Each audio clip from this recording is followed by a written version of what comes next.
بنی اسرائیل میں ایک شخص رہتا تھا جس نے 99 قتل کیے۔ ایک دن ایک راہب کے پاس گیا اور کہنے لگا میں نے 99 قتل کیے ہیں، کیا مجھے معافی مل سکتی ہے؟ راہب نے اس شخص کو مایوس کر دیا۔ اب جب وہ مایوس ہوا، غصے میں آ گیا، اس نے راہب کو بھی قتل کر ڈالا۔ اب اس نے 100 قتل کر لیے۔ شرمندہ، دل میں مایوسی اور رسوائی کا سامنا کرنا پڑا۔ تو کسی سے پوچھا اس نے کہ میں معافی کا طلبگار ہوں، تو مجھے معافی کیسے ملے گی، میں کیا کروں؟ تو کسی نے بتایا کہ بھائی آپ ایسا کرو کہ فلاں قصبے میں ایک اللہ کے ولی رہتے ہیں، ان کے پاس چلے جاؤ، اللہ تعالیٰ تمہارے اوپر اپنا خاص کرم کر دے گا۔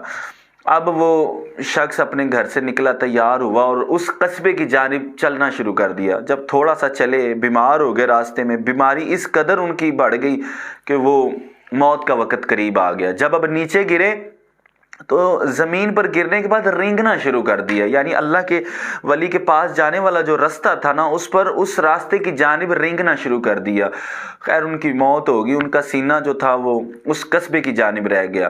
اب جنت والے فرشتے بھی آ گئے، جہنم والے فرشتے بھی آ گئے۔ جنت والے کہتے ہیں کہ ہم نے لے کے جانا، جہنم والے کہتے ہیں کہ ہم نے لے کے جانا۔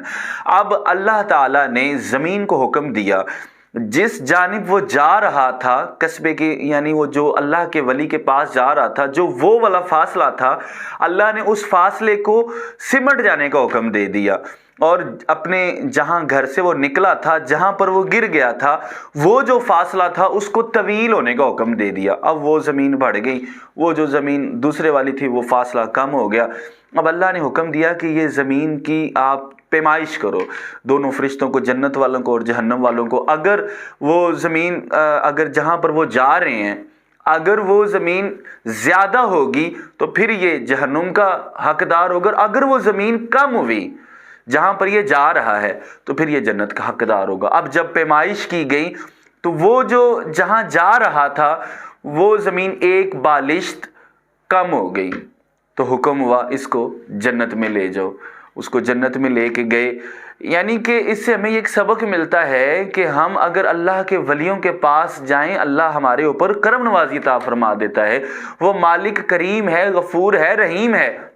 وہ جب معاف کرنے پہ آئے تو ایک چھوٹی سی ہماری جو ہے نا وہ نیکی کے اوپر ہمیں معاف کر دیتا ہے۔